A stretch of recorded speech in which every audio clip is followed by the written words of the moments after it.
Thank you so much. Okay. So I want to establish my why. The first why is up here. I have a picture of people in New York, Al Roker and the bunch, Today Show. Bottom up, I have Hollywood. Who here has heard the word podcasting? Pretty much everybody, hopefully. If you haven't, think of it as episodic content delivered online. But we asked this question: why can't Florida be a hotbed for a medium that hasn't been claimed by an area yet? So we said, why can't we own the niche of the medium of podcasting? And my why is I have a little baby girl, and when she grows up, I want her to have a really vibrant ecosystem here in Florida, because my background is Greek. I've already claimed the house next door for her to move into. So she's not moving. But the definition of podcasting is digital medium consisting of an episodic series of audio subscribed to and listened to and downloaded through web syndication or streamed online to a computer or mobile device. In very simple format, think of a radio show, but it's delivered online, but it's more creative and a lot of different things going on. So we created the Florida Podcast Association. If you don't know, Florida now is the hotbed for podcasters, because 3 years ago we put this stake in the ground. We've actually helped hundreds and hundreds of podcasters grow. Out of it, we said, how can we attract talent from outside the area to our doors? And we established Podfest MultiMedia Expo. It's a huge conference that attracts people from all over the world. We held it in Tampa for the first couple of years, and this past year we moved it to Orlando. So we went from like 75 people the first year, 100 the next year, 181. This past year, 500. Next year we're expecting 1,000. And when I tell you, like, from all over the world, we had people fly from Australia. Their flight time was longer than the actual conference, which always blows my mind. Australians love to travel. For us, we go across the country, we got to think about it. We go across the world for 2 days. So this transition, and what I'm here to kind of share with you is what's going on, and for you to understand what's going on right here in our own backyard. This was the group from Podfest 2016 in Tampa. We all had a great time. But here's some of the ideas and podcasts that we've been able to launch right here in Florida. This is a gentleman that's a talent agent. He represents people that are on The Voice. Not A-level, I would say, like, just they're about to make it. That's the talent that he represents. He has Now Hear This Entertainment. He interviews these individuals, and then he also builds his practice from doing that. Invest Florida are two of the largest business commercial brokers in Tampa. Let's make a podcast about the commercial market in Florida and what's going on. They are now one of the largest news services for people outside the area wanting to learn what's going on with the Florida real estate markets. And then Cheryl Nicholson, a good friend of mine, she has Get a Life Balance. She's a coach, speaker. So if you're like a coach, consultant, or comedian, it's becoming almost a prerequisite to have a podcast, because even if you don't have listeners, the people that you do business with will engage in your personal brand and listen to you and kind of engage more with you. Now these are some, I'm going to show you some really crazy things that have worked that we have tested just by chance from everybody coming through our doors.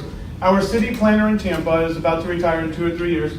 So he started the drone radio show a couple of years ago. He wasn't comfortable using the word podcast because he didn't want to have to explain 2 years ago what a podcast was. But he now is one of the top voices in the world about drones. He gets flown out to Dubai, all these big conferences, because he now is a voice in that niche. Productivity, we have found, is huge. People can't get enough of productivity shows, which I found surprising, but they love listening to anything about productivity. One of our good friends who was in the back of the room, he was a host, just like many of you here hosting it. He had stage 4 colon cancer, thriving, doing well, been diagnosed 5 years ago, and he was a host of one of our events, and he said, do you think I could do a podcast about colon cancer? We said, absolutely, Lee. He gets the craziest letters or emails from people because he's saving lives. So his download is not a download, it's a person that needs to hear that they're going to be okay after they've been diagnosed.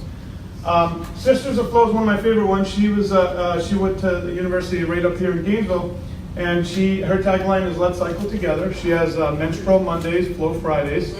She will welcome you into her Flow Aces. Now, it's funny and it makes us laugh, but when you ask Denicia Hilton, why did you start this? It's because in her 20s she had a lot of issues, and when you go to doctors a lot of times, if you check the stats, women in their 20s are being prescribed hysterectomies at a record rate, so it's very scary. And she has an alternative medical practice to give alternative answers. So So she made it funny because it's such an uncomfortable topic, but it would not exist on radio because the words that you have to use, the FCC would never clear it. So in podcasting, she's able to help women all over the world. Real estate's a really big niche, so you'll see that. Cash Flow Guys, a real estate show. We've launched 3 of the largest real estate shows in the world, right in Florida. I mean, some of the biggest ones. And then this one is Balancing Point. It's about ballerinas. We had a mother that brought her daughter down to Tampa, and I asked her, why is your daughter here? She goes, you might not know this, but the Patel Conservatory at the Straws is the stopping point before you go to New York City. So little do we know, we have like one of the top programs before they go to the big leagues. So she was there, and she started a podcast because she couldn't get the right answer. What's the next step for my daughter? And she created her show. She did not enjoy doing her show, so she pivoted by partnering with all the top ballerinas and created a network of 10 shows where they're the stars, but she owns the network. So it really has expanded our thinking. The drone guy within 9 months hit 100,000 downloads because he was one of the first out there. And then you guys have one of the largest podcasters in the world right here in your own backyard, comes to our events all the time. Horses in the Morning. Does anyone know the Horse Radio Network? Okay, so I'll just wrap up this. The Horse Radio Network, Glenn the Geek, has over 12 shows about the husbandry of horses. He has listeners all over the world. He has the most active base of any podcast I've ever seen.